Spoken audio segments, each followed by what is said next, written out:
18 अप्रैल 1912 America के New York में रात के लगभग 9:30 बजे का समय था। घनघोर बारिश के बीच करीब 40,000 लोग किसी का बेसब्री से इंतजार कर रहे थे। यह वह काली रात थी जब न्यूयॉर्क में दर्द का सैलाब आने वाला था। 3 दिनों से ये लोग एक जहाज का इंतजार कर रहे थे जिसका नाम था कारपेथियन।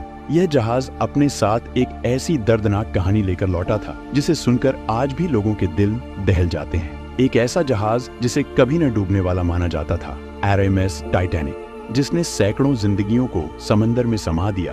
और कारपेथियन पर सवार थे वे चुनिंदा लोग जिन्होंने टाइटैनिक के रौद्र रूप को अपनी आंखों से देखा था। यह इतिहास की वो दिल दहला देने वाली घटना थी जिसे कोई भी व्यक्ति कभी भूल नहीं सकता। इस घटना ने अपने पीछे कई रहस्यों को छोड़ दिया। 10 अप्रैल 1912 को जब टाइटैनिक अपनी पहली यात्रा पर ब्रिटेन के साउथहैम्पटन से न्यूयॉर्क के लिए निकलने वाला था, तब वहां का माहौल कुछ अलग ही था। लोग टाइटैनिक के बारे में इतना सुन चुके थे कि उसकी विशालता और सुंदरता को देखने के लिए भीड़ उमड़ पड़ी थी। ऐसा कहा जाता है कि करीब 1 लाख से भी ज्यादा लोग टाइटैनिक की भव्यता को देखने के लिए आए थे। और इतनी बड़ी भीड़ का आना स्वाभाविक था क्योंकि टाइटैनिक वाकई में बेहद शानदार था। ये जहाज जितना भव्य बाहर से दिखता था, उससे भी ज्यादा आलीशान ये अंदर से था। टाइटैनिक एक बेहद लग्जरियस जहाज था जिसमें 2 बड़े ground stairs, heated swimming pool, gym, 4 restaurant, library, Turkish bath, electric bath और बार्बर शॉप जैसी सुविधाएं थी। यह ऐसा था जैसे टाइटैनिक एक चलता फिरता लग्जरी होटल हो जिसमें हर संभव सुविधा उपलब्ध हो। टाइटैनिक की विशिष्टता उसकी लग्जरी तक ही सीमित नहीं थी, बल्कि इसकी सेफ्टी भी इसे खास बनाती थी। उस समय टाइटैनिक दुनिया का सबसे बड़ा, सुरक्षित और मजबूत जहाज माना जाता था। टाइटैनिक को इस प्रकार से डिजाइन किया गया था कि इसे अनसिंकेबल यानी कभी न डूबने वाला जहाज कहा जाता था। और सच कहें तो टाइटैनिक वाकई ऐसा जहाज था जिसे डूबना नामुमकिन माना जाता था, क्योंकि इसे बनाया ही कुछ इस तरह से गया था। इसके निर्माण में डबल बॉटम हॉल का इस्तेमाल किया गया था। दरअसल हॉल जहाज के बाहरी आवरण को कहा जाता है जो जहाज को मजबूती प्रदान करता है। टाइटैनिक के डबल बॉटम हॉल के कारण अगर उसका निचला हॉल किसी टक्कर से टूट भी जाए तो दूसरा हॉल जहाज को सुरक्षित रखेगा और डूबने से बचा लेगा। टाइटैनिक का एक और सेफ्टी फीचर इसे और भी सुरक्षित बनाता था। दरअसल टाइटैनिक को 16 वाटर टाइट कंपार्टमेंट्स में डिवाइड किया गया था। जहाज का यह निचला भाग जहाज का मुख्य हिस्सा होता है जो पानी के अंदर रहता है। यदि इस हिस्से में कहीं पर कोई छेद हो जाए तो धीरे धीरे पानी जहाज के अंदर भरने लगेगा और कुछ समय बाद जहाज पानी में समा जाएगा। लेकिन टाइटैनिक के निचले हिस्से को 16 अलग अलग वाटर टाइट कंपार्टमेंट्स में विभाजित किया गया था। इसका फायदा यह था कि अगर जहाज किसी चट्टान से टकराता और उसमें लीकेज हो जाता तो केवल वही कंपार्टमेंट पानी से भरता जो क्षतिग्रस्त हुआ था और बाकी के कंपार्टमेंट्स सुरक्षित रहते। इस तरह जहाज को डूबने से बचाया जा सकता था। टाइटैनिक इतना बड़ा जहाज था कि यदि उसके 16 में से 4 कंपार्टमेंट्स में भी पानी भर जाता तो भी यह डूबने वाला नहीं था। और ऐसा होना लगभग असंभव था कि एक साथ 4 से ज्यादा कंपार्टमेंट्स क्षतिग्रस्त हो जाएं, क्योंकि ये कंपार्टमेंट्स बहुत बड़े थे। ऐसे में कोई चट्टान भी इस जहाज को डुबो नहीं सकती थी। इसी कारण से टाइटैनिक को कभी न डूबने वाला जहाज यानी अनसिंकेबल कहा जाता था। टाइटैनिक को व्हाइट स्टार लाइन कंपनी ने लगभग 3 वर्षों में बनाकर तैयार किया था। 2 अप्रैल 1912 को टाइटैनिक का निर्माण पूरा हो चुका था और इसके कुछ दिनों बाद यानी 10 अप्रैल 1912 को इसे अपनी पहली यात्रा के लिए तैयार किया गया। इस जहाज पर उस जमाने के बड़े बड़े लोग सवार थे और इसके अलावा कुछ प्रवासी भी थे जो अमेरिका जाकर एक नए जीवन की शुरुआत करने वाले थे। जहाज के कप्तान थे 62 वर्षीय एडवर्ड जॉन स्मिथ, जो एक अनुभवी कप्तान थे। माना जाता है कि यह उनका आखिरी सफर था। इसके बाद वे रिटायर होने वाले थे। टाइटैनिक पर लगभग 2240 यात्री और क्रू मेंबर्स सवार थे। आमतौर पर साउथहैम्पटन से न्यूयॉर्क पहुंचने में 7 से 8 दिन का समय लगता था, लेकिन टाइटैनिक उस समय का सबसे तेज चलने वाला जहाज था और व्हाइट स्टार लाइन कंपनी चाहती थी कि यह जहाज 6 दिनों में न्यूयॉर्क पहुंच जाए। टाइटैनिक अपनी भव्यता और विशालता के साथ साथ अपनी गति के कारण भी सुर्खियों में आ जाए। इसी कारण से कंपनी ने कैप्टन स्मिथ को जहाज को फुल स्पीड पर चलाने के निर्देश दिए थे। टाइटैनिक को बने हुए अभी ज्यादा समय नहीं हुआ था और इसकी सेफ्टी टेस्टिंग और ट्रायल्स भी पूरी तरह से नहीं हुए थे। इसके बावजूद टाइटैनिक को एक लंबी यात्रा के लिए तैयार किया जा रहा था और इसका एक बड़ा कारण था। दरअसल व्हाइट स्टार लाइन कंपनी की एक और जहाज थी, ओलंपिक, जो टाइटैनिक की तरह ही दिखती थी लेकिन आकार में थोड़ी छोटी थी। इस कारण से ओलंपिक शिप को टाइटैनिक की बहन कहा जाता था।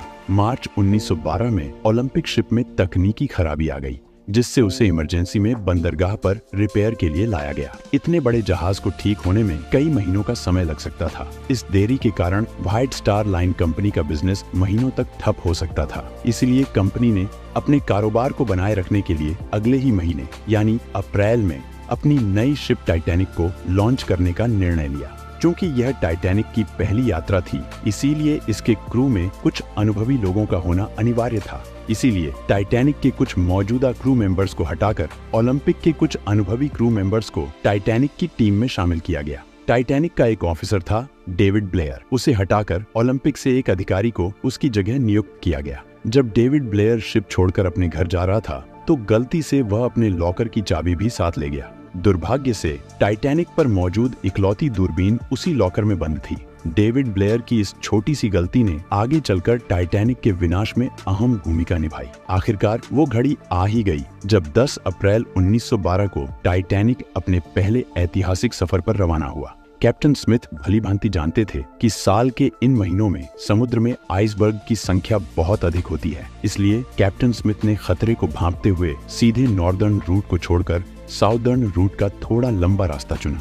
दरअसल आइसबर्ग समुद्र में तैरते छोटे छोटे बर्फ के पहाड़ होते हैं जो ग्लेशियर से टूटकर समुद्र की लहरों के साथ बहते हुए बीच समंदर में पहुंच जाते हैं। इस मैप पर नजर डालें, आप देख सकते हैं कि ग्रीनलैंड से टूटे हुए ये बर्फ के पहाड़ इस रास्ते के जरिए अटलांटिक महासागर में प्रवेश करते हैं। अप्रैल के महीने में इस क्षेत्र में बड़ी संख्या में आइसबर्ग टूट कर आते हैं। लेकिन एक राहत की बात यह है कि ग्रीनलैंड से अटलांटिक महासागर तक पहुंचने में इन आइसबर्ग्स को करीब 2 साल लगते हैं और इस दौरान वे धीरे धीरे पिघलकर समुद्र के पानी में विलीन हो जाते हैं। केवल बहुत बड़े आइसबर्ग ही अटलांटिक महासागर के बीच तक पहुंच पाते हैं।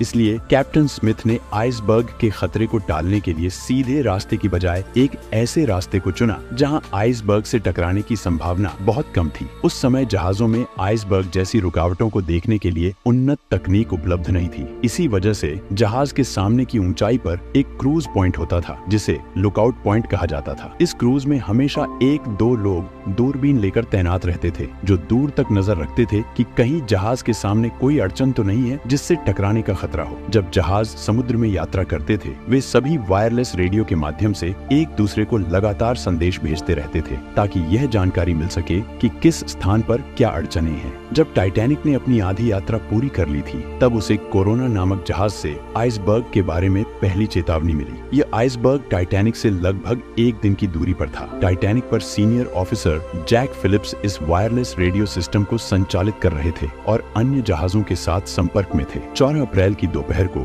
टाइटैनिक को आइसबर्ग के बारे में दूसरी चेतावनी मिली। वायरलेस ऑपरेटर जैक फिलिप्स ने इन चेतावनियों के बारे में जहाज के कप्तान को सूचित किया। इस पहली यात्रा पर टाइटैनिक के मालिक जोसेफ ब्रूस भी जहाज पर मौजूद थे। जब कैप्टन स्मिथ ने टाइटैनिक के मालिक जोसेफ ब्रूस को आइसबर्ग की चेतावनियों के बारे में बताया तो ब्रूस ने इन चेतावनियों को नजरअंदाज कर दिया। उनका मानना था कि समुद्र में आइसबर्ग मिलना एक सामान्य बात है और जिस जहाज पर वे सवार हैं वह बेहद मजबूत और कभी न डूबने वाला है। ब्रूस नहीं चाहता था कि इन चेतावनियों के कारण जहाज की गति कम हो और वह अपने निर्धारित समय से देर से पहुंचे। इसके बाद टाइटैनिक को आइसबर्ग की 5 और चेतावनियां मिली और आखिरी चेतावनी कैलिफोर्निया जहाज से आई थी। रात हो चुकी थी और दुर्भाग्य से उस रात आसमान में चांद भी नहीं था जिससे विजिबिलिटी बहुत कम हो गई थी। ऊपर से क्रूज में बैठे लोगों के पास दूरबीन भी नहीं थी जिससे वे दूर से ही सामने आने वाली अड़चनों को देख पाते। टाइटैनिक अपनी फुल स्पीड 40 किलोमीटर प्रति घंटे की रफ्तार से चल रहा था और आइसबर्ग उससे केवल 2 घंटे की दूरी पर था। घने अंधेरे में समुद्र की लहरों को तेजी से चीरते हुए टाइटैनिक आगे बढ़ता जा रहा था, बिना इस बात की परवाह किए कि जिस रास्ते में अभी वो चल रहा है उसके सामने एक बहुत बड़ी बर्फ की चट्टान मौजूद है। रात के 11:30 बज चुके थे और अब टाइटैनिक आइसबर्ग से केवल 6 किलोमीटर की दूरी पर था। जिस रफ्तार से टाइटैनिक चल रहा था उसे देखते हुए वह अगले 10 मिनटों में आइसबर्ग के करीब पहुंचने वाला था। टाइटैनिक के क्रू में शामिल 2 बहादुर लोग फ्रेडरिक फ्लीट और रेजिनाल्ड ली कड़कड़ाती ठंड और रात के घने अंधेरे के बावजूद टकटकी लगाए जहाज के सामने आने वाली अड़चनों को देख रहे थे। उनके लिए एक बड़ी समस्या यह थी कि जहां वे तैनात थे वहां ठंडी हवाएं सीधे उनके चेहरे पर लग रही थी, जिससे उनकी आंखों से लगातार आंसू निकल रहे थे। इनके पास कोई दूरबीन भी नहीं थी जिससे वे ज्यादा दूर की चीजों को स्पष्ट रूप से देख पाते। कम रोशनी में आंखों से बहुत दूर मौजूद वस्तुओं को देख पाना बेहद मुश्किल था। रात के 11:39 पर क्रूज पर तैनात फ्रेडरिक फ्लीट की नजर सामने एक आइसबर्ग पर पड़ी। उसने बिना किसी देरी के तुरंत 3 बार घंटी बजाई और तुरंत ब्रिज पर मौजूद ऑफिसर्स को फोन करता है और बताता है कि सामने आइसबर्ग है, जल्दी से जहाज को लेफ्ट साइड में मोड़ो। ब्रिज पर मौजूद फर्स्ट ऑफिसर विलियम मर्डॉक ने जैसे ही आइसबर्ग की चेतावनी सुनी तो उसने तुरंत एक्शन लेते हुए फुल स्पीड में इंजन को रिवर्स चालू कर दिया और जहाज को तेजी से बाईं ओर मोड़ने का प्रयास किया। लेकिन अब बहुत देर हो चुकी थी। जहाज की रफ्तार इतनी अधिक थी कि इतने कम समय में रिवर्स इंजन चालू करने के बावजूद इसे रोक पाना असंभव था। साथ ही टाइटैनिक इतना बड़ा था कि उसे अचानक मोड़ना भी संभव नहीं था। हालांकि उन्होंने जहाज का रास्ता काफी हद तक मोड़ दिया, लेकिन रात के 11:40 पर टाइटैनिक का आगे का राइट वाला हिस्सा बर्फ की चट्टान से टकरा गया। ये टकराव इतनी जोर से हुआ कि जहाज पर मौजूद सभी यात्रियों को इसने हिलाकर रख दिया। दुर्भाग्यवश टाइटैनिक का डबल बॉटम हाल किसी काम नहीं आया, क्योंकि आइसबर्ग से हुआ इम्पैक्ट जहाज के साइड में हुआ था, जहां सिर्फ एक ही लेयर थी। जब कैप्टन स्मिथ ने जहाज के नुकसान का निरीक्षण किया तो यह पाया गया कि जहाज के 6 कंपार्टमेंट्स बुरी तरह क्षतिग्रस्त हो चुके थे और उनमें तेजी से पानी भर रहा था। ये देखकर कैप्टन स्मिथ हैरान रह गए, क्योंकि जहाज केवल 4 कंपार्टमेंट्स के भरने तक ही तैर सकता था, लेकिन 6 कंपार्टमेंट्स में पानी भरने का मतलब था कि जिस जहाज को अब तक कभी न डूबने वाला समझा जा रहा था वह अब डूबने वाला था। टकराव के बाद 20 मिनट बीत चुके थे और रात के 12 बजते ही कैप्टन स्मिथ ने क्रू को निर्देश दिया कि वे तुरंत एक डिस्ट्रेस सिग्नल भेजें ताकि आसपास मौजूद कोई जहाज उनकी मदद के लिए आ सके। वायरलेस ऑपरेटर जैक फिलिप्स बिना देरी किए लगातार डिस्ट्रेस सिग्नल्स भेजने लगे, लेकिन दुर्भाग्यवश आसपास कोई भी जहाज ऐसा नहीं था जो टाइटैनिक के भेजे गए डिस्ट्रेस सिग्नल्स को पकड़ सके।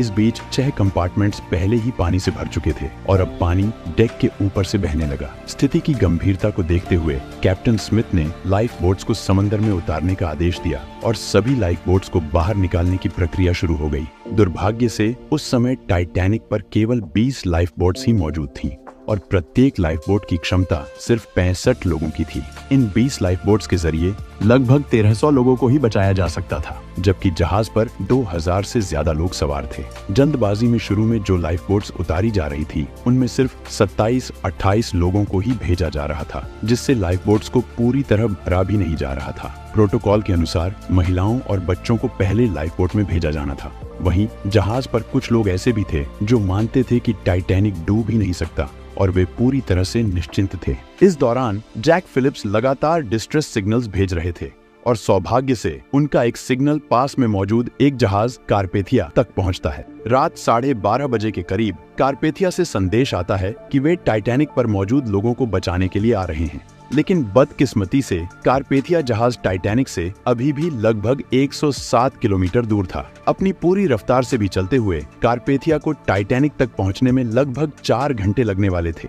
अब सवाल ये था कि क्या टाइटैनिक इतने समय तक सरवाइव कर पाएगा? जैसे जैसे टाइटैनिक के आगे के हिस्से में पानी भरता जा रहा था, वैसे वैसे जहाज आगे की ओर झुकता जा रहा था और पानी में डूबता जा रहा था। जैसे ही टाइटैनिक का झुकाव बढ़ने लगा, लोगों में हड़कंप मच गया। अब सभी को एहसास हो गया था कि टाइटैनिक डूबने वाला है और हर कोई अपनी जान बचाने के लिए लाइफ बोट में जगह पाने की कोशिश करने लगा। फर्स्ट क्लास के यात्रियों को लाइफ बोट में चढ़ाने की प्राथमिकता दी जा रही थी। 1:50 पर जब आखिरी लाइफ बोट को जहाज से उतारा गया, तब भी 1500 से अधिक लोग जहाज पर बचे थे। चारों ओर खौफ का माहौल था। जो लोग तैरना जानते थे वे समुद्र में कूद रहे थे, लेकिन समुद्र की बेरहमी भी कम नहीं थी। उस समय समुद्र का पानी -2 डिग्री सेल्सियस तक ठंडा था। इतने ठंडे पानी में कोई भी व्यक्ति 15 से 30 मिनट से ज्यादा जिंदा नहीं रह सकता था। कुछ लोगों ने तो मौत को स्वीकार कर लिया था और मौत को गले लगाने के लिए तैयार थे। वहीं जहाज के क्रू मेंबर्स अब भी किसी चमत्कार की उम्मीद में लगातार डिस्ट्रेस सिग्नल्स भेज रहे थे। वे आसमान में फ्लेयर्स भी चला रहे थे ताकि आसपास कोई जहाज उनके संकेतों को देख सके और उन्हें बचाने आ सके, लेकिन कोई भी जहाज उनकी मदद के लिए नहीं पहुंचा। इस बीच टाइटैनिक में पानी तेजी से भरने लगा और जहाज तेजी से डूबने लगा। जहाज का आगे का हिस्सा पूरी तरह से पानी में समा चुका था और पिछला हिस्सा पानी के ऊपर उठने लगा। आखिरकार कप्तान स्मिथ ने अपने क्रू को भी अपनी जान बचाने के लिए कहा, लेकिन जैक फिलिप्स अपनी जान की परवाह किए बिना आखिरी सेकंड तक डिस्ट्रेस सिग्नल्स भेजने में लगे रहे। जब तक जहाज पर इलेक्ट्रिसिटी थी तब तक जैक फिलिप्स लगातार उनकी मदद करने आ रही इकलौती शिप कारपेथिया से संपर्क बनाए हुए थे। कैप्टन स्मिथ ने अपने जहाज को न छोड़ने का फैसला किया। जैसे ही जहाज का आगे का हिस्सा पूरी तरह से पानी में समा गया, एक शॉर्ट सर्किट की वजह से पूरे जहाज पर अंधेरा छा गया। अटलांटिक ओशियन लोगों की चीखों से गूंज रहा था। जहाज का पिछला हिस्सा पूरी तरह से हवा में खड़ा हो गया और दबाव इतना बढ़ गया कि टाइटैनिक 2 हिस्सों में टूट गया। रात के 2:20 पर RMS टाइटैनिक अटलांटिक महासागर की गहराइयों में समा गया। कभी न डूबने वाला कहा जाने वाला जहाज महज 2 घंटे 40 मिनट में समुद्र की असीम गहराई में चला गया। जो 1500 से अधिक लोग टाइटैनिक पर बचे थे, उनमें से कुछ जहाज के साथ डूब गए और कुछ को समुद्र के बेहद ठंडे पानी ने अपनी चपेट में ले लिया। कैप्टन स्मिथ आखिरी पल तक अपने जहाज पर डटे रहे। टाइटैनिक के डूबने के लगभग 2 घंटे बाद अगली सुबह कारपेथिया जहाज बचे हुए लोगों को बचाने के लिए पहुंचा, लेकिन केवल 706 लोग ही इस भयंकर हादसे में जिंदा बच पाए। 3 दिन बाद 18 अप्रैल 1912 को रात 9:30 बजे कारपेथिया न्यूयॉर्क पहुंचा, जहां 40,000 लोग भारी बारिश के बीच उनका इंतजार कर रहे थे। इस हादसे के बाद कई ऐसे सवाल खड़े हुए जिनका जवाब लोग आज भी खोज रहे हैं। लेकिन जब इस घटना की जांच की गई तो एक चौंकाने वाली सच्चाई सामने आई। जब टाइटैनिक डूबा था तब उस पर सवार हर एक व्यक्ति को बचाया जा सकता था, क्योंकि टाइटैनिक से केवल 37 किलोमीटर दूर एक और जहाज मौजूद था जो समय पर आकर सहायता कर सकता था। ये वही कैलिफोर्नियन जहाज था जिसने टाइटैनिक को आखिरी बार आइसबर्ग की चेतावनी दी थी। लेकिन ऐसा क्या हुआ कि कैलिफोर्नियन जहाज टाइटैनिक की मदद के लिए आगे नहीं बढ़ा, जबकि उन्हें आसमान में छोड़ी गई फ्लेयर्स भी दिखाई दे रही थी? जांच में यह सामने आया कि आइसबर्ग के खतरे को देखते हुए कैलिफोर्नियन जहाज ने रात में आगे बढ़ने का जोखिम न लेने का फैसला किया और वहीं ठहर गया। और उन्होंने रात में अपने वायरलेस रेडियो को भी बंद कर दिया था, जिससे उनको टाइटैनिक का कोई भी डिस्ट्रेस सिग्नल रिसीव ही नहीं हो पाया। जब कैलिफोर्नियन के क्रू ने टाइटैनिक से छोड़े जा रहे रॉकेट्स और फ्लेयर्स को देखा तो उन्होंने तुरंत अपने कप्तान स्टैनली लॉर्ड को इसकी जानकारी दी। स्टैनली लॉर्ड ने अपने क्रू को मोर्स लैंप के जरिए टाइटैनिक को संकेत भेजने के लिए कहा और कैलिफोर्नियन का क्रू लगातार मोर्स लैंप से टाइटैनिक को सिग्नल भेजता रहा। लेकिन शायद टाइटैनिक पर इतनी अफरा तफरी मची हुई थी कि किसी ने कैलिफोर्नियन से आ रहे इन मोर्स सिग्नल्स पर ध्यान नहीं दिया। दरअसल उस समय इस प्रकार के लैंप्स और डॉट्स के जरिए एक जहाज से दूसरे जहाज से संपर्क करने के लिए मोर्स कोड का इस्तेमाल किया जाता था। अगर कैलिफोर्नियन जहाज का रेडियो चालू होता तो शायद इस दुर्घटना में इतनी जानें नहीं जाती। टाइटैनिक के इस भयानक हादसे के बाद साल दर साल बीतते गए, लेकिन एक सवाल जो लोगों को लगातार परेशान कर रहा था वह यह था कि जिस जहाज को कभी न डूबने वाला कहा जाता था वह आखिर कैसे डूब गया। इस सवाल का जवाब तभी मिल सकता था जब टाइटैनिक का मलबा ढूंढा जाता। कई सालों तक अटलांटिक महासागर में खोजबीन की गई, लेकिन महासागर ने टाइटैनिक को अपनी गहराइयों में इस तरह छुपा रखा था कि उसका मलबा किसी को मिल ही नहीं रहा था। RMS टाइटैनिक के मलबे को ढूंढते ढूंढते 70 से अधिक साल बीत गए। फिर 1 सितंबर 1985 में पहली बार टाइटैनिक के मलबे की झलक देखने को मिली। अमेरिकन ओशनोग्राफी स्पेशलिस्ट रॉबर्ट बैलार्ड वह व्यक्ति थे जिन्होंने टाइटैनिक के मलबे को खोज निकाला। जब से टाइटैनिक का मलबा मिला है तब से लेकर आज तक उस पर कई बार खोजबीन की जा चुकी है, लेकिन टाइटैनिक के मलबे पर किए गए रिसर्च ने अंततः इस रहस्य को सुलझा ही दिया कि यह अनसिंकेबल माना जाने वाला जहाज क्यों और कैसे डूबा। ओशनोग्राफी के होश उड़ गए जब उन्होंने टाइटैनिक के मलबे को देखा, क्योंकि टाइटैनिक समुद्र के बॉटम में 2 हिस्सों में टूटा पड़ा है। जहाज का आगे का हिस्सा अच्छी कंडीशन में था, जबकि पिछला हिस्सा इतनी बुरी हालत में था कि उसे देखकर यह विश्वास करना मुश्किल हो रहा था कि यह टाइटैनिक का ही भाग है। ये हिस्सा फ्रंट वाले हिस्से से लगभग 2000 फीट की दूरी पर पाया गया। गहन जांच के बाद यह पता चला कि जब टाइटैनिक का निर्माण किया गया था तो इसके ढांचे को मजबूती देने के लिए जिन रिवेट्स का इस्तेमाल किया गया था वे स्टील की नहीं बल्कि कास्ट आयरन की थी। जहाज बनाने वाली कंपनी ने यहाँ पर कॉस्ट कटिंग की कोशिश की आपको बता दूं कि रिवेट्स का इस्तेमाल वेल्डिंग में किया जाता है। अब चूंकि कास्ट आयरन स्टील से नरम होता है, इस वजह से जिस जगह पर आइसबर्ग टाइटैनिक की बॉडी से टकराया, उस जगह के रिवेट्स प्रेशर पड़ने की वजह से खुल गए और आपस में जुड़ी प्लेट्स अपनी जगह से खिसक गई, जहां से पानी को अंदर घुसने का रास्ता मिल गया। इसके अलावा टाइटैनिक के बेस यानी निचले हिस्से में आग भी लगी हुई थी। ये आग टाइटैनिक के समुद्र में यात्रा करने से पहले से ही लगी हुई थी और इस बात का जीता जागता सबूत है टाइटैनिक की यात्रा से पहले लिए गए फोटोज। इन फोटोज में जलने का ब्लैक स्पॉट साफ देखा जा सकता है। इस आग ने टाइटैनिक के उस हिस्से को 70% तक कमजोर कर दिया था और बदकिस्मती से आइसबर्ग भी उसी जगह टकराया था जो जगह पहले से ही कमजोर हो चुकी थी। इन दोनों कारणों की वजह से जहाज में आसानी से छेद हो गया और पानी जहाज के वाटर टाइट कंपार्टमेंट में घुस गया और कभी न डूबने वाला जहाज अपनी पहली ही यात्रा में डूब गया। आज टाइटैनिक का मलबा समुद्र की गहराइयों में वातावरण से लड़ाई लड़ते हुए अपने अस्तित्व को खोता जा रहा है और ऐसा माना जाता है कि आने वाले कुछ सालों में समुद्र से टाइटैनिक के यह निशान भी गायब हो जाएंगे।